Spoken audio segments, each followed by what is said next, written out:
अगदी राजीवजींबद्दल सुद्धा सडेतोड शब्दामध्ये शिवसेना प्रमुखांनी टीका केली.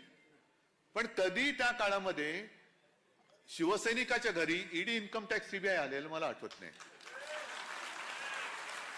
म्हणजे आम्ही विरोधात होतो ना.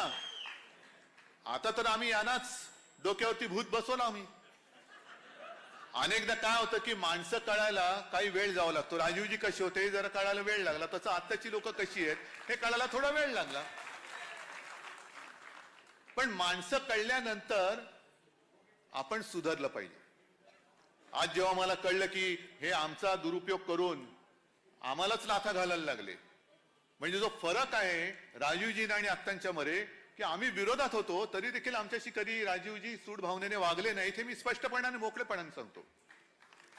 पण जी शिवसेना जिच्यामुळे तुम्ही सत्तेत आला, मित्र म्हणून तुमच्या संकटाच्या काळात तुमच्या सोबत राहिली, त्या शिवसेनेला म्हणजे आपल्या संकट काळाच्या मित्राला संपवायला निघालेले हे आपले मित्र कसे होऊ शकतात?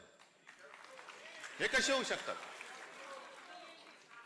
आणि एक सज्जन सभ्य माणूस, जरी मी राजकारणात तेव्हा सक्रिय नव्हतो, पण माझ्या मनात राजीवजींबद्दल हीच एक भावना नेहमी राहिली की सज्जन आणि सभ्य माणूस, सुसंस्कृत माणूस, जे फार महत्वाचं आहे. आपल्या देशाची संस्कृती पुसून टाकणं, संस्कार पुसून टाकणं, महाराष्ट्राचे संस्कार पुसून टाकणं, याला राजकारण नाही म्हणत, जे आज चाललेलं आहे. पण एक चांगला सुसंस्कृत माणूस, मोठ्या प्रमाणात त्यांनी लसीकरण केलं, पण मला आठवत नाही कोणत्याही लसीकरणाच्या सर्टिफिकेटवर राजीवजींचा फोटो आहे.